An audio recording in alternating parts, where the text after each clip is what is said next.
oh, like, share and subscribe, then savings is not going to be a reason for the rejection of your visa.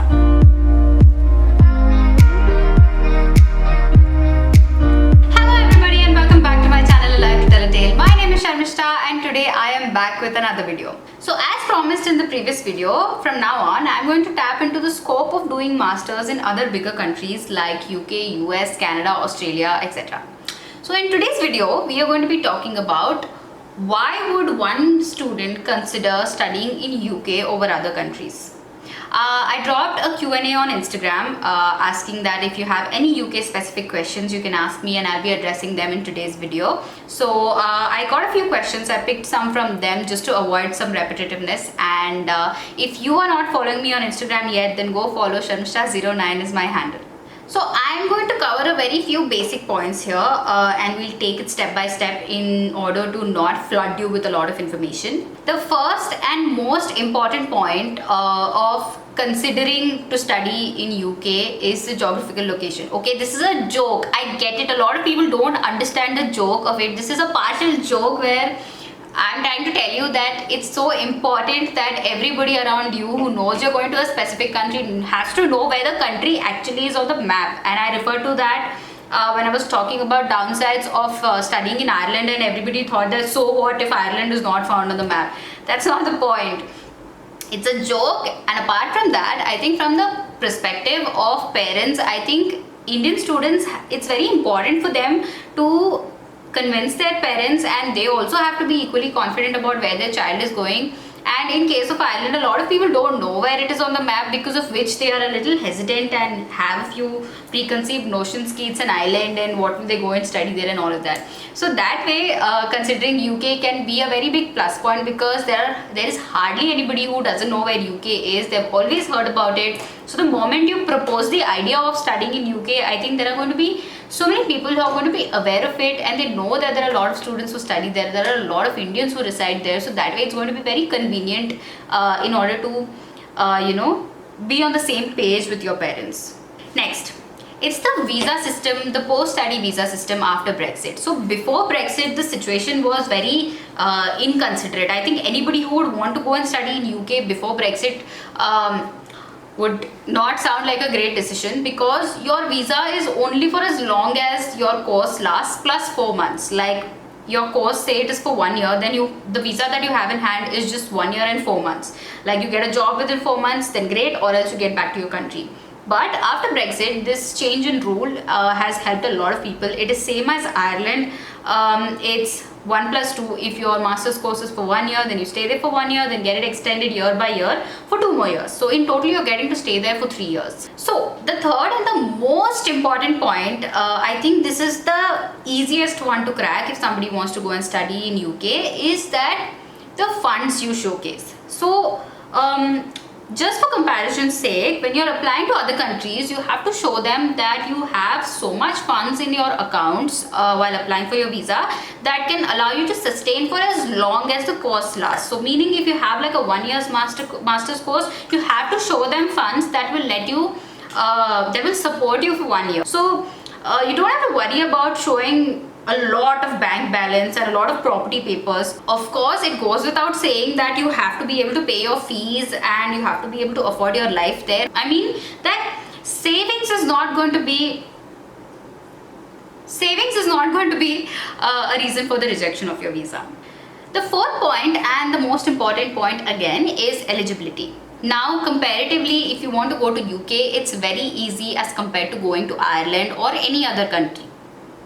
Why do I say this? Because IELTS can be wavered off. Now a lot of people are worried about Duolingo dena hai, IELTS dena hai, and there should be a particular score to be able to go to a particular university. But your IELTS can be wavered off in certain conditions. One of the most major conditions in which your IELTS can be wavered off is that you should have been given your intermediate 5 years in prior to applying to your masters. So within the bracket of 5 years, if you've done your intermediate and you've scored well in your English in your high school, then your IELTS can be completely waived off. You can just get the admission and go. The criteria is just that depending upon your boards, whether you studied your SSC, ICSE or CBSE, 70 to 75% has to be your score in English. Below that, I don't think it would be considered. If you have scored anywhere between 70 to 75, then your admission process is not going to be difficult.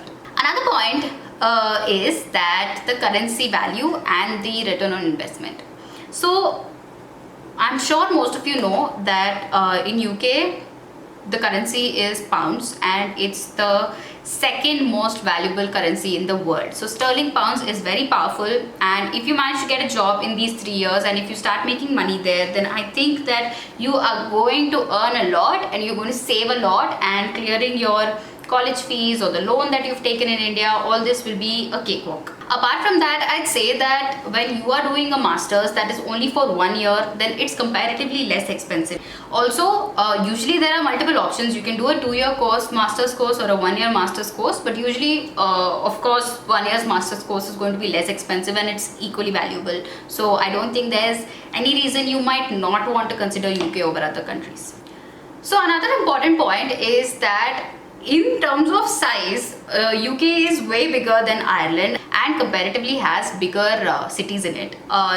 For say, if you are working in London, you have the access to go to Birmingham, Edinburgh, Scotland and all these places. Also, if you want to travel anywhere around Europe, I don't think it's going to be very difficult for somebody to get a visa if you're already residing in UK and want to go around to neighboring places.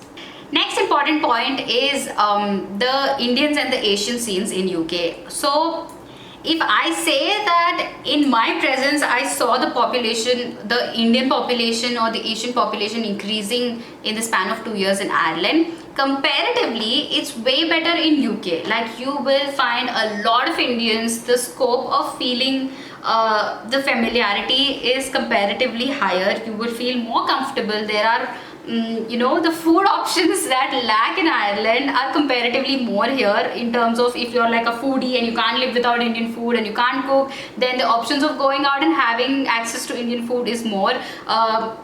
Being able to see a lot more Indian faces, like say in your classroom or the place you work, is higher comparative to Ireland. So I think that's also a very big advantage.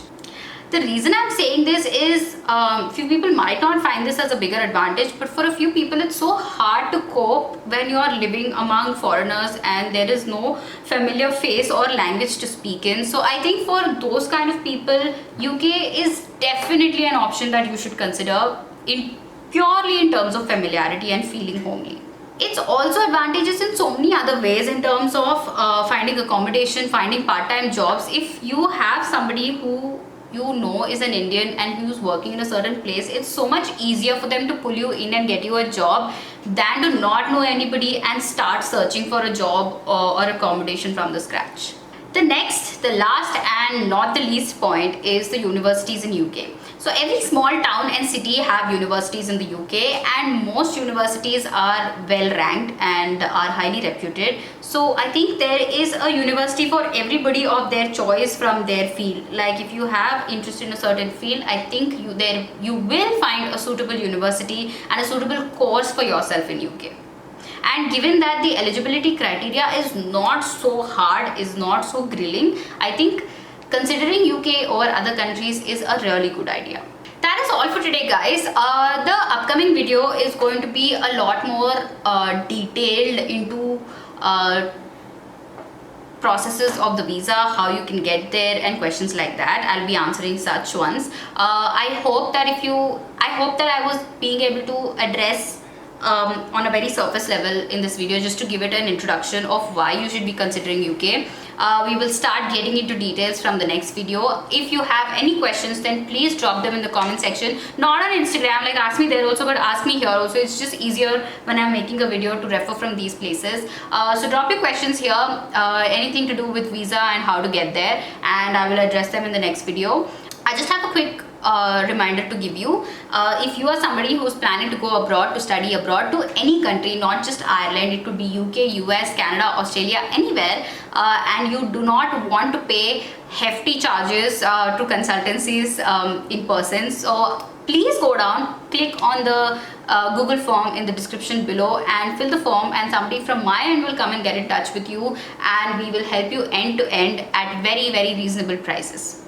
Apart from that, I know for a fact that there are a lot of students going to other countries this September intake. A lot of them are going from my end to Ireland. There are so many people I know who are going to UK and the US. So guys, if you guys are looking for accommodation and want to be assured that in case of any cancellations, in case the pandemic extends and you don't want to go there and study from here online and then make a move later and want refunds and stuff like that, then please go and click on the accommodation link below. Book your accommodation to be on the safer side and to be not worrying about the refunds later.